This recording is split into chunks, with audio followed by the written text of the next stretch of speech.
Hello and welcome back to our data structures and algorithm series. In this video, we want to implement the queue operations using linked lists in Python. So let's go ahead and do exactly that. If you're not very familiar with implementing a linked list, I advise you to watch my video on linked lists. So we normally implement a linked list using two classes. So the node class with an init class that is going to receive the data that we're going to pass for that node. Normally it has the self.data, which we're going to equate to that variable there, and self.next, which we normally set to none initially. So this is supposed to be none. Okay. Then the next class will be the the linked list class, but here we want to call it queue because it is what we want to implement. So this normally has the initialization function. So self there. Then we normally have self.head initializing this to none. But instead of calling this head, we just want to call this variable front, because after all, we know that the first item on the queue is called front. And we also want to create another pointer to point to whatever is at the end of this linked list. So we know that that is called the rear. So it will be good if we just called it rear like that. So we have a front and a rear there. Then we can check if the queue is empty. So we can define a method for that. We can call it isEmpty. It's going to receive self.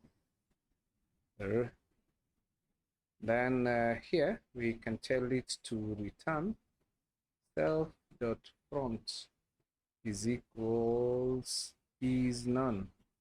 So if it's none, it's simply going to return true. So that is how we check if our queue is empty. Now the next method that we want to implement is the print method, so that we can be able to display the contents of the queue. So display the content of the queue. So here we're going to create a method called call it display.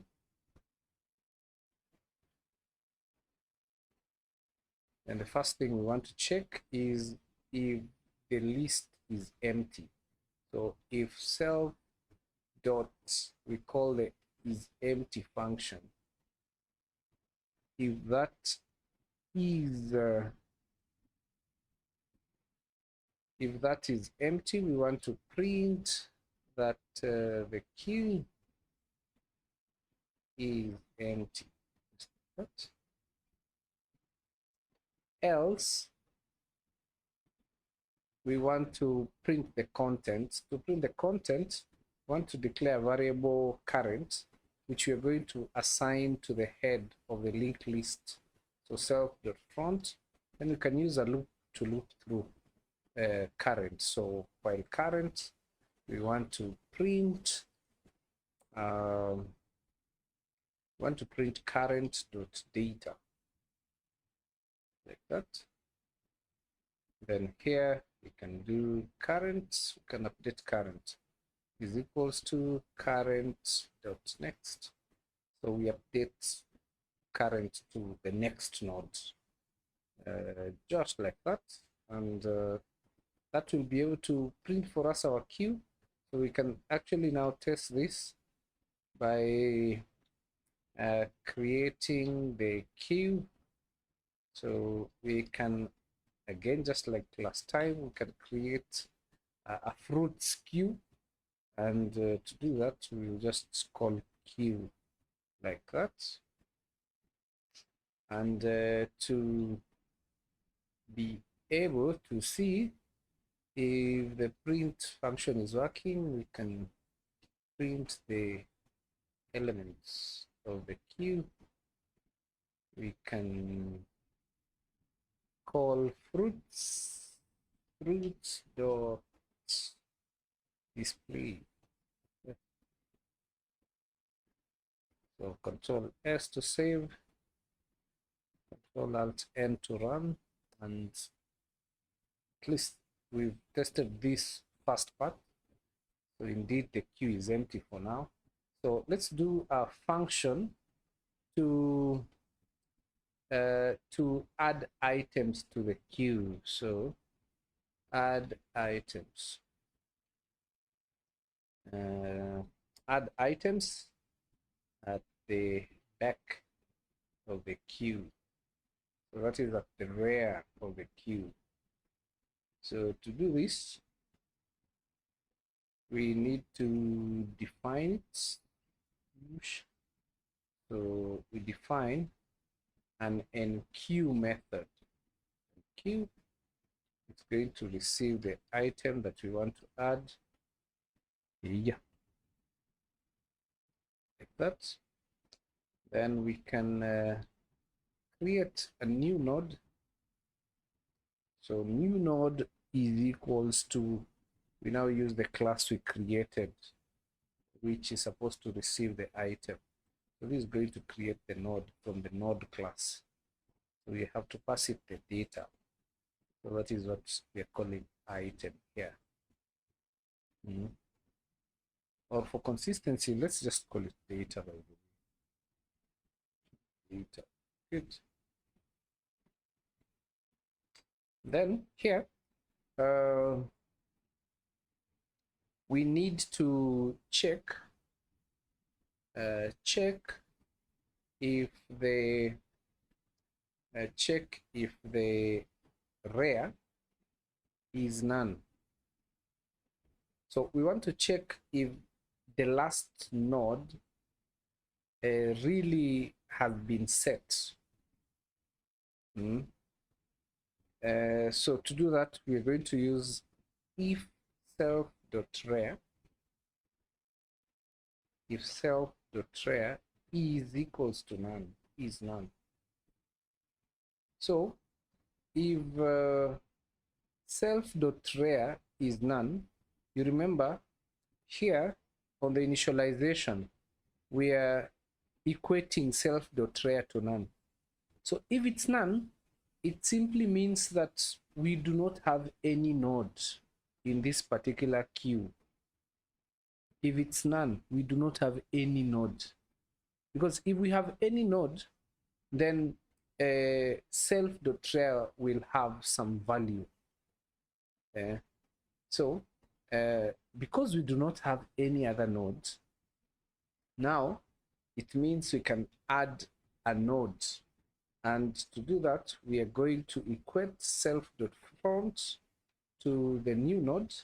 And this is the only node we have so far. So also self.rear will be equal to the new node. Else, so this is now the second scenario.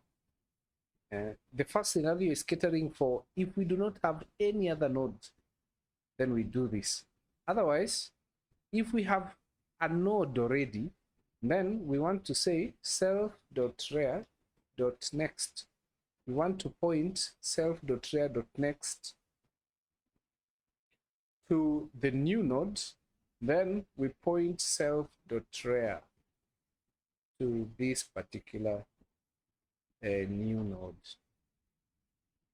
So what we are doing here is we are pointing the current last node on the linked list to point to the new node. Its next was none, but we now want it to point to the new node. Then we want to now change the self.rear to be actually an object, to be the new node. So that's what we are doing here. So we can try and add fruits to the queue using that particular method. So fruits.enqueue, and we can do apple. Okay, and we can do banana, and we can also do orange. Okay, then we can display. So save, Control S. Good. And indeed we have them. You can see here on the terminal we have apple, banana, and orange. So we can be able to add as many. Shift Alt down arrow will duplicate a line, so we can also add pineapple. Control S, Control Alt N to run, and yes, in my list I now have pineapple. Okay, so that is working very well. We can now go ahead and implement the dequeue function. So here we can say a function to remove the first item from the queue. So to do this, we need to do def, call it dequeue, then we're going to pass it the self as usual. Then we can check if the list is empty. So is empty is supposed to have self dot is empty. So if it's empty, we just want to print, say the queue is empty.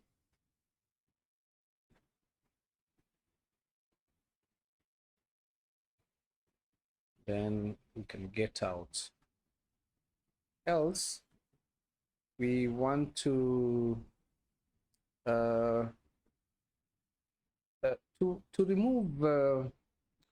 remove the first item on the linked list is easy.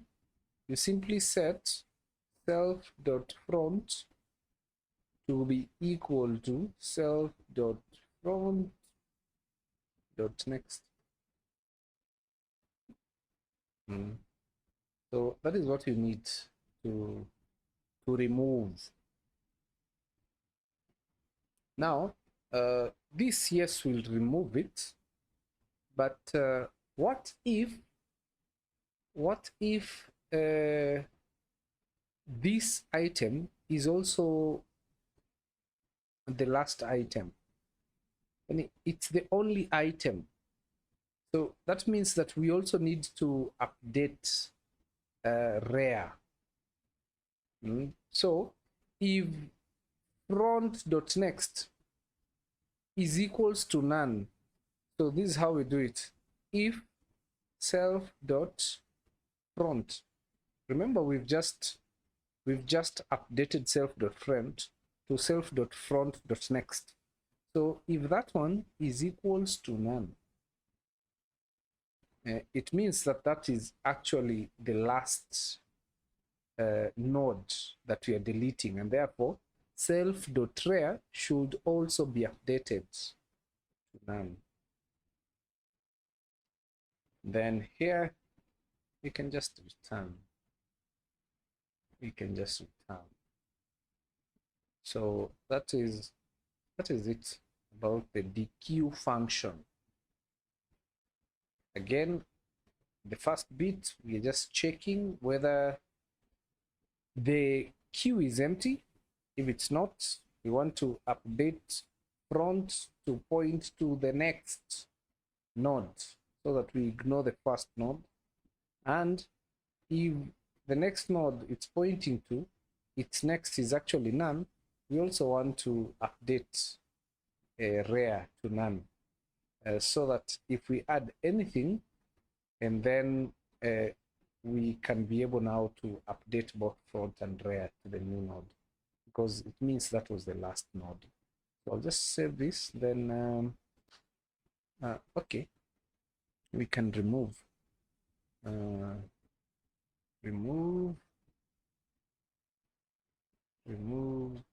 fruit from the front of the queue. So to do that, we can do fruits.dequeue, just like that. So we call it once, save, run, and you can compare. The previous list had the previous queue had an apple at the beginning, and now we do not have the apple. We do not have the apple. Okay, so I know I've just implemented this how many functions? We've done the empty function, the display, the enqueue, and the dequeue. So I want to challenge you to implement the size function, and which other function? I already closed that one. Let's see, when we did the list, you can also implement the pick function. So implement these two functions, the pick function and the size function. So of course, when you're using is it the size function? Yes, the size function. When you're using the linked list to implement the queue, we normally do not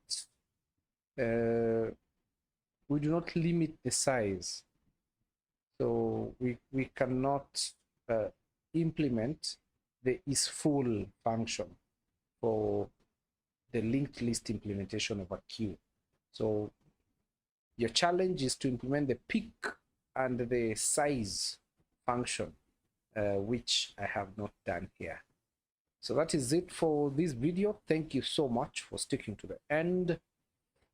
See you in the next topic, which is going to be the exciting tree data structure. Thank you, and bye bye for now. Bye.